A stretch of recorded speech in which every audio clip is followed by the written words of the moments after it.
The junior technician didn't bother lowering his voice when he said it. Someone call the front desk. There's an old man wandering around the hangar.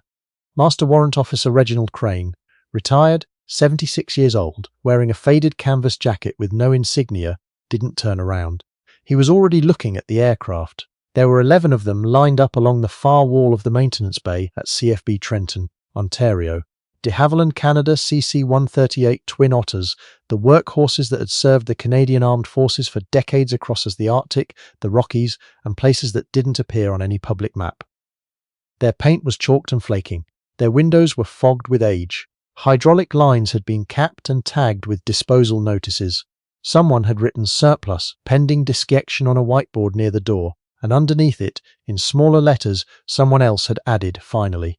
Crane read that word and said nothing. He had driven 4 hours from his house in Belleville that morning, leaving before the sun came up. He hadn't called ahead. He hadn't asked permission. He had simply gotten in his truck, driven to the base he had spent the better part of 40 years flying in and out of, and walked through the side entrance near the fuel depot, where the guard still recognized the way a man moved when he belonged somewhere. The junior technician, his name tag read Lavigne, had intercepted him near the hangar doors. "Sir, this is a restricted maintenance area. Can I see your ID?" Crane produced his retired military identification without comment.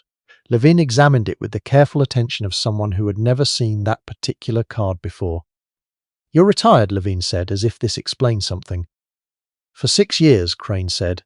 "Before that, I flew 3 of those aircraft you're about to destroy." Lavigne glanced back at the Twin Otters. "They're not being destroyed, they're being decommissioned. There's a difference." "Is there?" It wasn't a question. Lavigne handed back the ID. "I'm going to need you to wait here while I contact my supervisor." Crane nodded. He had time. He'd been waiting for things his entire adult life.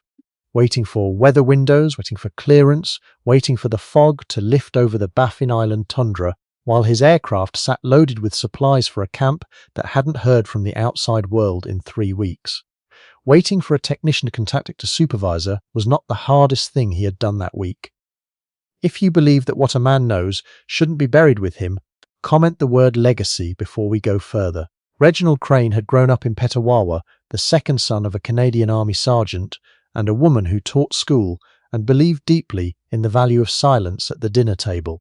He enlisted at 18, transferred to aviation at 22, and spent the next 4 decades flying everything the Royal Canadian Air Force put in front of him. Search and rescue missions in the Northwest Territories. Medevac runs through mountain passes in conditions that grounded every other aircraft on the continent. Supply flights to stations so remote that the only way in was a skilled pilot willing to land on ice that might not hold. He had never spoken publicly about any of it. His neighbours in Belleville knew him as a man who kept a small vegetable garden and drove a truck that was older than most of their children.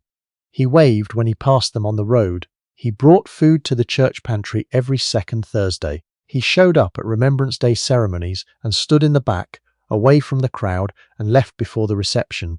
They didn't know about the 1987 winter, that he had landed a Twin Otter on a frozen lake in a complete whiteout to pull out 2 geologists who would have died by morning. They didn't know about the cargo run to Resolute Bay in 1994 when his right engine failed on approach, and he had brought the aircraft down on sheer muscle memory and 30 years of knowing exactly how that particular airframe wanted to fall when it lost power on one side. They didn't know about the commendation he had received in 2003, classified at the time, related to a series of missions along the northern coast that he was still not permitted to discuss in any specific terms. The medals were in a tin box on the top shelf of his bedroom closet, behind a spare blanket. He hadn't looked at them in 4 years. What he had looked at increasingly over the past several months were the news items and internal bulletins, shared through retired veterans networks, about the fate of the surviving Twin Otter fleet. The aircraft were being phased out. New platforms had arrived. Leased systems with digital cockpits and satellite navigation and operating protocols written for pilots who had never landed on gravel or ice, or the kind of improvised strips that existed, only because someone had driven a truck back and forth across a frozen field until the surface was firm enough to hold a landing aircraft. 11 aircraft were scheduled for disposal. The usable parts would be stripped. The airframes would be cut. Crane had read about it on a Tuesday evening. By Wednesday morning, he was in his truck heading north on Highway 62. The supervisor who arrived was a master corporal named Desrosiers, young, efficient, carrying a tablet and an expression that suggested she was already running 15 minutes behind. She reviewed Crane's identification with more thoroughness than Levine had managed, cross-referenced something on her tablet, and then looked up at him with the cautious assessment of someone who had been surprised before by people who seemed harmless. "Master Warrant Officer Crane," she said, "what exactly are you hoping to accomplish here?" "I want to look at the aircraft," Crane said. "Up close. I want to assess their actual condition before someone makes a final decision based on a spreadsheet." "The assessment has already been done," Desrosiers said, "by qualified personnel. I'm sure it has." Crane looked at the nearest Twin Otter. The portside door was partially open, hanging at an angle that told him the hinge had weakened, a common issue in aircraft that had sat idle in temperature-swinging hangars for more than 2 years. Fixable. Completely fixable, in about 40 minutes with the right tools and someone who knew where the adjustment points were. "I'd like to do one myself." Desrosiers was quiet for a moment. She looked at the aircraft, then at the retired warrant officer standing in front of her with his hands in his jacket pockets and an expression of complete unhurried patience. "I can't authorize that," she said. "Then find someone who can," Crane said. "I'll wait." He waited for an hour and 20 minutes. He stood near the hangar wall and watched the maintenance crew move through their afternoon tasks. He watched the way the younger technicians worked around the decommissioned aircraft. Not with hostility, exactly, but with the casual indifference of people who had already mentally categorized something as gone. The Twin Otters existed in a kind of liminal space, still physically present but already erased from the operational picture. No one cleaned them. No one checked their panels. They were furniture in a room that was being cleared. Crane had seen it before with people. Old soldiers, old nurses, old teachers. People who contained decades of specific, irreplaceable knowledge treated with the same distracted courtesy that preceded being quietly moved aside. He had watched it happen to men he respected. He had felt the early edges of it himself, in the last years of his service, when younger officers asked for his opinion with an expression that made clear they had already made up their minds. He was not angry about it. He had long since stopped expecting the military to be wise about the things it discarded. What he could not do, what he had driven 4 hours to avoid doing, was stand by while the wrong decision was made because no one had thought to ask the right question. The right question in this case was not, are these aircraft old? The right question was, are they gone? There was a significant difference. The officer who finally appeared was a captain. Brennan Okafor, according to the identification he produced without being asked, which Crane noted as a good sign. Young men who offered their identification before you asked for it had usually been well trained, or had learned from experience, or both. Okafor was perhaps 35, with a deliberate quality to the way he moved that suggested someone who thought before he acted. He looked at Crane with open curiosity rather than suspicion. "I've been told you want to assess the Twin Otters," Okafor said. "Yes. Can I ask why specifically you?" "We have qualified technical staff. I flew CC-138s for 23 years, Crane said. "I know every fault line in that airframe. I know the failure modes that don't show up in the diagnostic manuals, because they were discovered operationally, not in testing. I know which of those aircraft in there can still fly and which ones are genuinely past recovery." He paused. "Your technical staff know what the manuals tell them. That's a different thing." Okafor studied him. "The disposal order has been signed. Orders can be reviewed, not easily." "No," Crane agreed. "Not easily, but correctly." There was a long silence.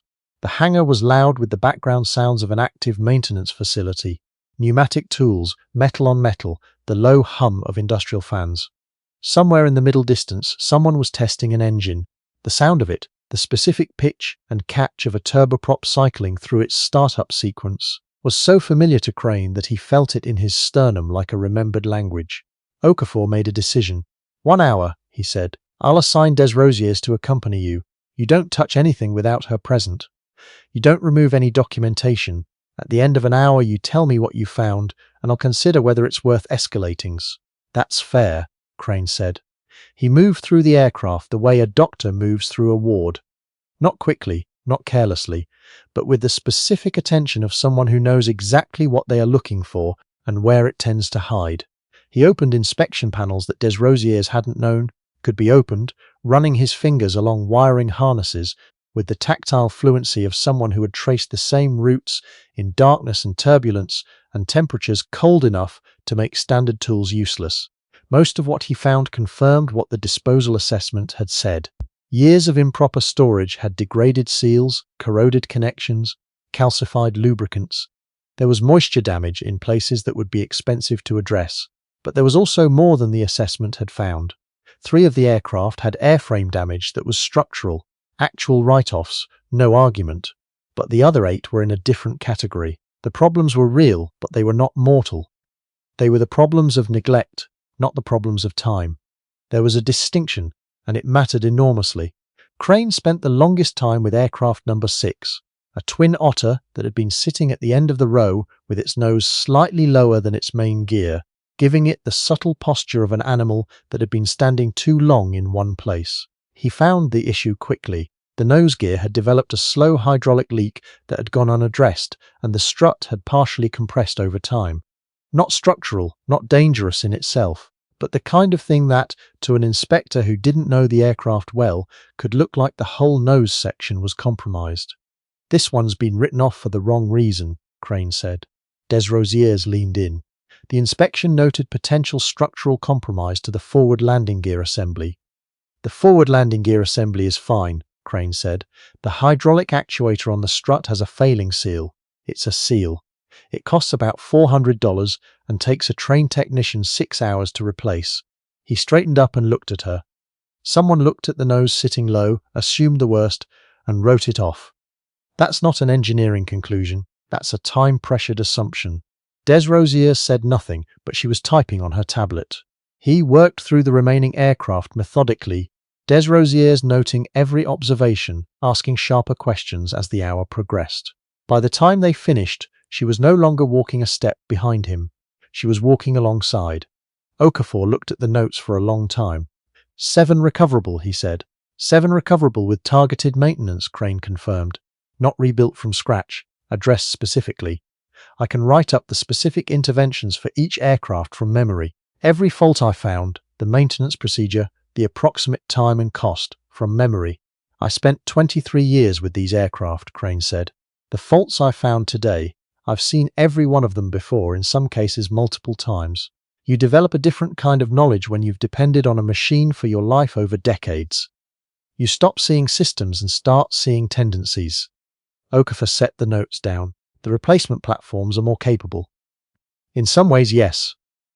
Crane sat across from him in the small office adjacent to the hangar. Through the window, the twin otters were visible in their row.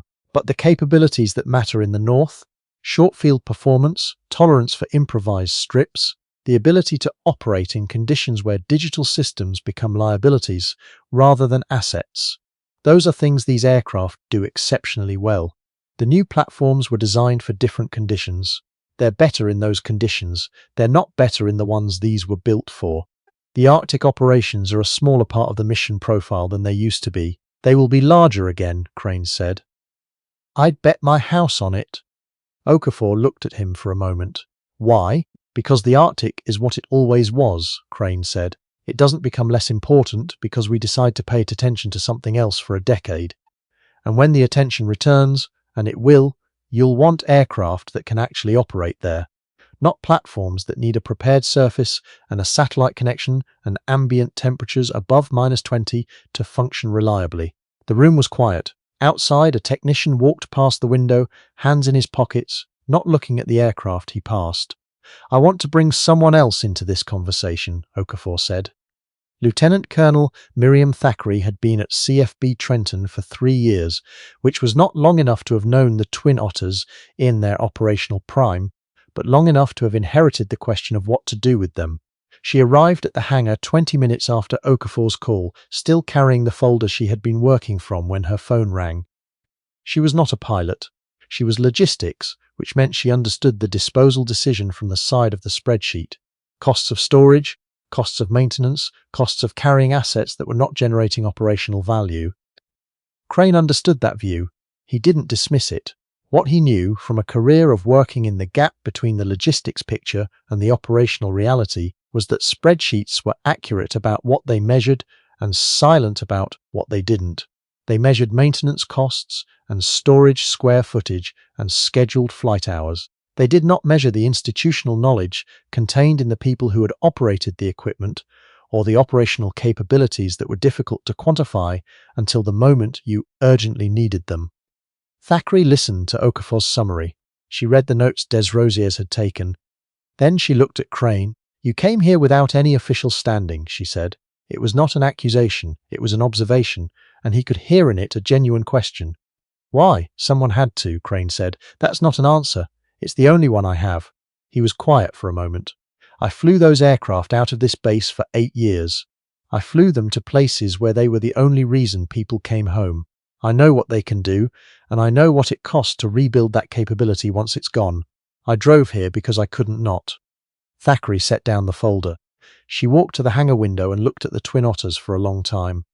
"The disposal order is signed," she said. "I know.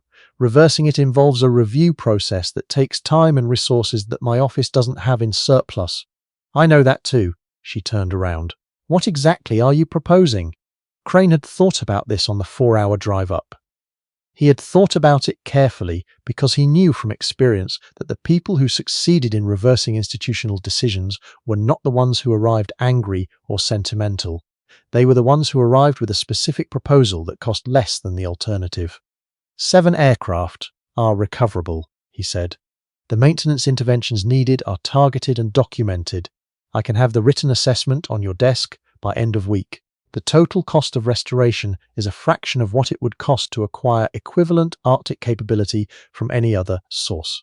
What I'm proposing is this. Instead of destroying 7 aircraft that still have operational life, you hold the disposal order on those 7, allow a proper technical review of my assessment by qualified personnel, and make a final decision based on that review rather than the original inspection.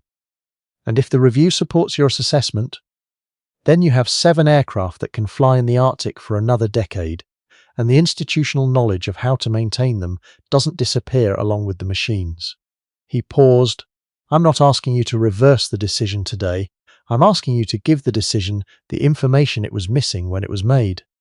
Thackeray looked at Okafor. Okafor said nothing, but his expression said enough. I want Desrosier's notes formally filed, Thackeray said, and your written assessment by Friday. She looked at Crane. I make no commitments beyond that. I'm not asking for commitments, Crane said. I'm asking for a review. He submitted the assessment on Thursday. 12 pages, single-spaced, organized by aircraft registration number, covering every fault found and the specific maintenance procedure required to address it, with time and cost estimates for each intervention. He wrote it from memory at the kitchen table in Belleville over 2 evenings, stopping once to eat and once to sleep. The information was simply there, decades of accumulation, organized and intact, waiting for a reason to be put down on paper. The technical review took 3 weeks. Crane was not involved in it. Thackeray's maintenance team conducted it independently, working from his assessment document without any input from him. He drove back to Belleville and went back to his garden and waited. He was good at waiting. The call came on a Wednesday afternoon in early April. Okafor, not Thackeray. Crane noted this with mild interest before he picked up. The review is complete, Okafor said. Your assessment was accurate. All 7 aircraft were confirmed recoverable. The Lieutenant Colonel has submitted a request to hold the disposal order pending a formal capability review for Arctic operations. Crane sat down at his kitchen table. I see. There's more, Okafor said. The capability review has been expanded to include a training component. The argument is being made, by Thackeray, to her credit, that restoring the aircraft without restoring the institutional knowledge of how to operate them in Arctic conditions doesn't solve the problem. There's an interest in establishing a formal training program, short field techniques, cold weather operations, the specific protocols that were developed operationally over decades and never properly documented. No, Crane said they weren't. Thackeray would like to know if you'd be willing to consult on the development of that program. Paid position, civilian contractor, access to the aircraft and to the personnel being trained. The garden was visible through the kitchen window. A light rain was falling on the turned soil, the first planting of the season just going in. Yes, Crane said. He started in May, driving up to Trenton on Mondays and returning on Thursdays. He was given a small office adjacent to the hangar, a practical space with a window that looked out onto the apron and a chair that was not quite comfortable enough to fall asleep in, which he found appropriate. He was not there to be comfortable. He was there to transfer. The first session with the pilots assigned to the program was, by his own private assessment, instructive in the way that reveals the size of the gap that needs to be crossed. They were skilled pilots, genuinely skilled, trained on systems that were in many ways more sophisticated than anything Crane had flown. They understood avionics that would have seemed like speculation in his early career. They had accumulated flight hours on platforms that were precise and capable. What they did not have, what could not be acquired from a manual or a simulator or a modern cockpit, was the particular kind of knowledge that comes from operating on the margin, from flying an aircraft that was asking for your inputs through vibration and resistance and sound rather than through a digital display, from developing over years the ability to read a landing surface from the air, to judge ice thickness by color and texture, to understand the relationship between temperature and turbulence over specific terrain in specific seasons. These things were not in any document. They had been passed, pilot to pilot, instructor to student, through the particular intimacy of shared experience. And when the pilots who carried them retired or died or were simply not consulted before a fleet was declared surplus, that knowledge did not automatically transfer. It evaporated. Crane was under no illusions about his own finitude. He was 76. His eyesight required correction. He would not be flying these aircraft himself. What he could do was describe what he knew with enough precision that someone else could understand it, not just intellectually, but in the way that eventually became instinct. He spent the first week simply talking. No syllabus, no structured curriculum, just questions from the pilots and answers from Crane, and more questions that came from those answers. He talked about ice strips in the Northwest Territories and what the wind did when it came off the Mackenzie River in January. He talked about instrument failures in cold so deep that the aircraft's own systems became unreliable, and what you did then, what you fell back on, what you trusted when you couldn't trust anything you were reading. He talked about the specific feel of a twin otter in a crosswind at maximum landing weight on a surface with inconsistent friction, which was a thing that no simulator had ever quite replicated. The pilots listened in the particular way that good students listen, not waiting for an opening to speak, but actually receiving, taking it in. He could see them organizing it, connecting it to their existing knowledge, asking the questions that came from real understanding rather than performance. On the third day, a young pilot named Aldrich Fenner, one of the younger ones in the group, perhaps 28, with the contained energy of someone who was working hard, not to look impatient, asked a question that Crane had not been asked in a long time. When you were flying in conditions where you had no instrument reference and no visual reference, and the aircraft was telling you conflicting things, Fenner said, what did you actually trust? Crane thought about this for a moment, not because he didn't know the answer, but because the answer was specific and he wanted to get the specificity right. The aircraft, he said, not the instruments, not my own sense of where I was in space, because that sense is wrong more often than people admit. The aircraft itself, what it was asking for, where its weight wanted to go, what it was doing with the inputs I was giving it. You learn to have a conversation with it. The aircraft is not trying to kill you, it's trying to fly. Your job is to understand what it needs in that moment to keep flying. Fenner was quiet. Then he said, "That's not in the manual." "No," Crane said. "It's not." Lieutenant Colonel Thackeray came to the hangar on a Friday morning in July. She walked through while a training session was in progress. 2 pilots in one of the restored aircraft, running through touch-and-go circuits on the main runway, while Crane stood at the edge of the apron and watched with the particular stillness of someone who has seen 10,000 landings and can read each one in the time it takes the gear to touch down. She stood beside him without speaking for a while. They watched Fenner bring the aircraft around on final, judge the crosswind correctly, and put it down cleanly on the centerline. "He's improved significantly in 3 weeks," she said. "He listens," Crane said. "That's the whole thing, really. The ones who improve quickly are the ones who listen before they decide they understand. I've been in contact with 8 Wing about the expanded program," Thackeray said. "There's interest in making this permanent, not just for Trenton, for the broader Arctic Capability Framework. Formalized curriculum, documentation of the operational knowledge, possibly a simulation component for conditions that are too dangerous to train in directly. Crane watched the aircraft taxi back to the threshold for another circuit. That would take time. Yes, more than I have, probably. She looked at him. That's why documentation matters. He thought about that. He thought about the tin box on the shelf in Belleville, the medals he hadn't looked at in 4 years, the reports from classified missions that existed only in government files that would never be publicly released, the things he had done that would not be recorded anywhere he could reach. But this, the knowledge of how to land on ice, how to read an Arctic sky, how to talk to an aircraft in the dark when all your instruments were lying to you, this he could write down, this he could give to people who would use it. "I'll need a better chair," he said. Thackeray almost smiled. Done. The program was officially commissioned in October, with a formal ceremony that Crane attended in the same faded canvas jacket he had worn the morning he walked into the hangar. He was introduced by Okafor as the man who gave us back 7 aircraft and 30 years of knowledge we didn't know we were losing, which was more than he had expected and slightly more than he was comfortable with, but he accepted it without contradiction. Thackeray presented him with a framed photograph, taken by Desrosiers. It turned out, on one of the training days, without his knowledge. It showed him standing at the edge of the apron, hands in his pockets, watching a twin otter on final approach. His face was turned toward the aircraft and was not visible.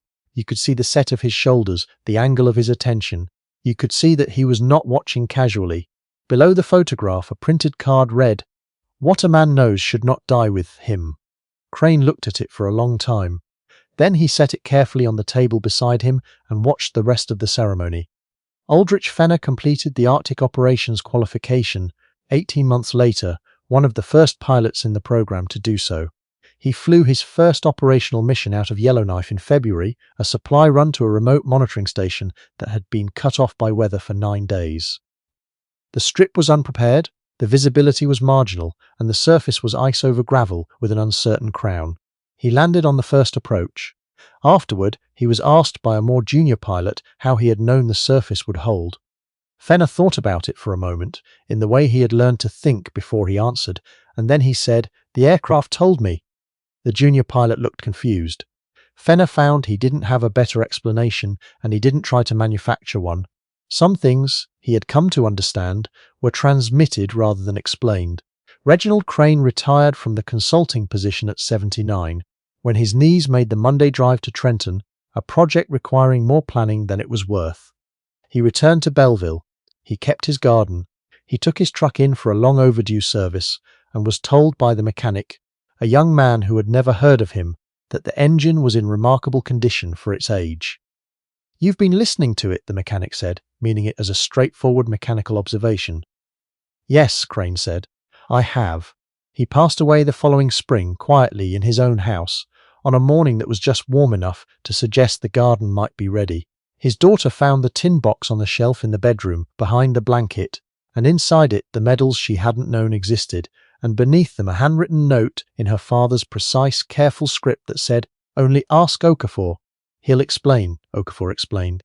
The funeral was held at the church in Belleville, where Crane had brought food every second Thursday. It was attended by more people than the church could comfortably hold.